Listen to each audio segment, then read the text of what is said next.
जय माता की सभी संगत को।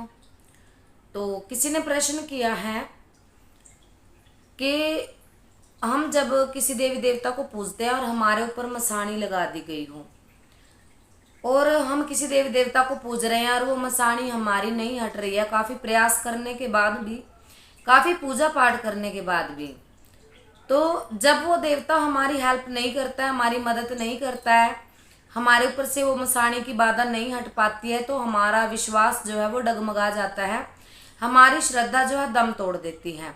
तो ऐसा क्यों होता है? क्या देवता के अंदर शक्ति नहीं होती? जिस भी देवता को हम पूजते हैं, क्या उसकी पूजा में इतना असर नहीं होता, उस देवता की शक्ति में इतना असर नहीं होता जो मसाणी को काट दे?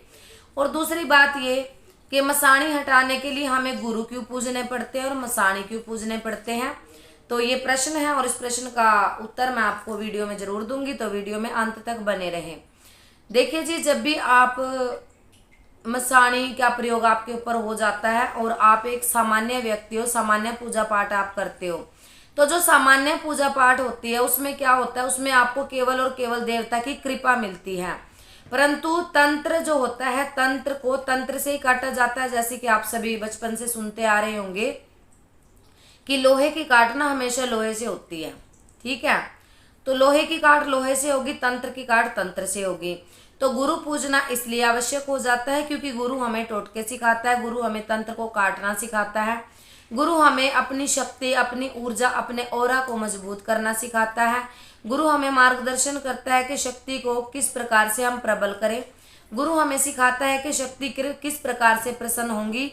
गुरु कृपा से ही शक्तियां हमारे शरीर में जागृत होती हैं, और जब हमारी मनोबल की शक्ति, हमारी तपोबल की शक्ति जागृत हो जाती है, तो उस शक्ति के माध्यम से जो है, जो मसाणी क्रिया हुई है या तंत्र क्रिया हुई है, कोई भूत बाधा हमें लग गई है, चौक चुराहे से लग गई हैं, वो चीज़ें हमारी जो है दूर हो जाती हैं। तो इस सवाल का ये जवाब रहता है। दूसरा है कि क्या देवी देवता के अंदर शक्ति नहीं होती? देखिए जी, सामान्य पूजा पाठ वाले जो व्यक्ति हैं उनको मिलती है देवता की कृपा, तो आप करिए, बिल्कुल करिए।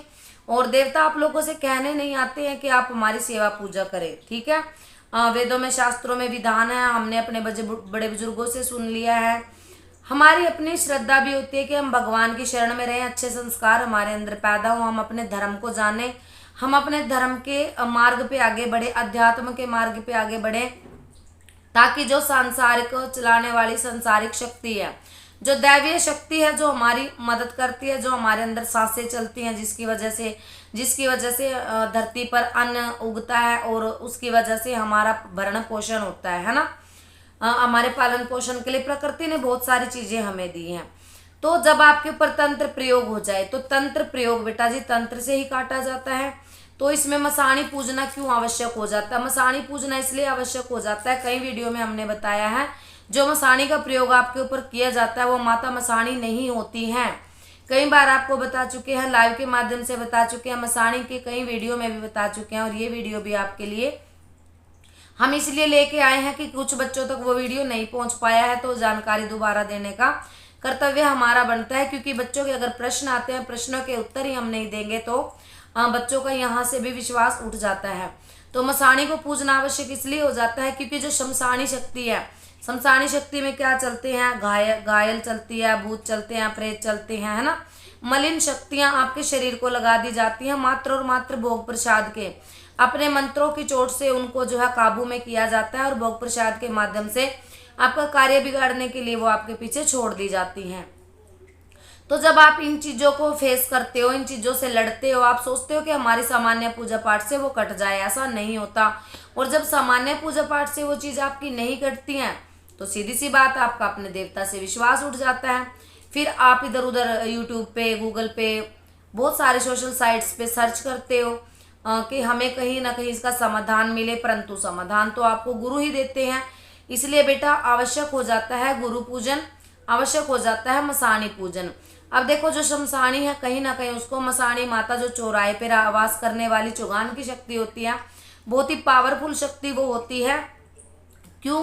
क्योंकि वो ना ही सूतक को मानती है, ना ही पातक को मानती है, और किसी भी शक्ति से वो नहीं डरती है। उनका वेग, उनकी ऊर्जा बहुत ही प्रचंड होती है, हर प्रकार के भूत प्रेत जिन जिन्नात को वो हटाने में सक्षम होती है।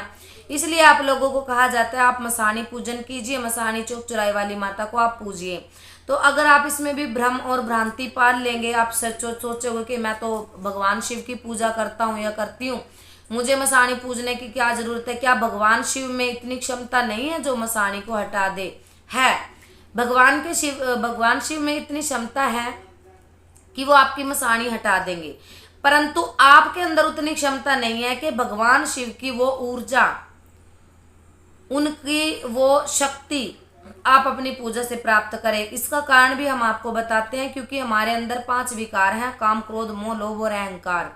क्योंकि ये हमारे कम नहीं हो पाते, और जब तक ये कम नहीं होंगे तब तक भगवान हमें सिर्फ कृपा दे सकते हैं हमारी पूजा पाठ के बदले में। वो हमारा काम अच्छा चल सकता है जी, हम हर क्षेत्र में आगे बढ़ सकते हैं, हमारे परिवार चलता है, वंश बढ़ता है, अपने आपस में मेलजोल लगा रहता है। परंतु कई बार क्या होता है, जब तंत्र का भयंकर प्रयोग हुआ हो तो लोहे की काट लोहे से होगी, तंत्र की काट तंत्र से होगी। भगवान शिव भी काट सकते हैं अगर आपने अनंत कोट उनकी पूजा की हो, सच्चे श्रद्धा और मन से पूजा की हो।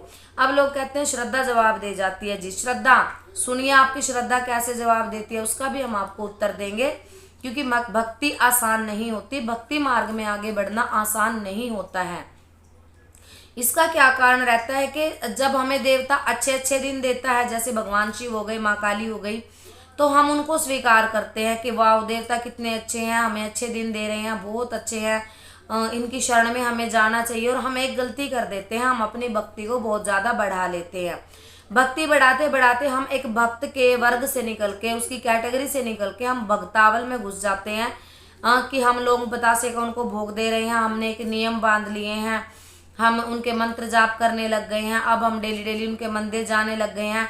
तो जैसे ही आपने अपनी भक्ति बढ़ाई, जैसे ही आपने पूजा पाठ बढ़ाई, वैसे आपकी शक्ति स्ट्रोंग होनी शुरू हो गई, और जैसे आपके शरीर में शक्तियां जागृत होनी शुरू हो गई। तो हमारे आसपास देखो, ये मृत्यु लोक है, ये भूलोक है, यहाँ पर हमेशा भूत पिशाचों का डेरा बना रहता है, क्योंकि जो लोग मृत्यु को प्राप्त होते हैं वो यहीं पे विचरते रहते हैं। अब जैसे आपके शरीर की शक्ति बढ़ने लगी, आपका ऑरा मजबूत होने लगा, कहते हैं ना कि भक्ति का फूल जब खिलता है ना तो उसकी खुशबू चारों तरफ फैलती है। कोई भी फूल जब खिले तो उसकी खुशबू चारों तरफ फैलने लग जाती है और भंवरे उसके ऊपर मंडराने लग जाते हैं। वही चीज़ भक्ति में भी होती है। आपकी भक्ति जब बढ़ती है तो आपके भक्ति की जो खुशबू है वो चारों तरफ फैलने लग जाती है, उससे आकर्षित होकर के सभी भूत प्रेत नकारात्मक शक्तियां आती हैं कि वो आपके ऑरा को टच करें, आपके घर में रहें और अपनी मुक्ति के द्वार खोल दें।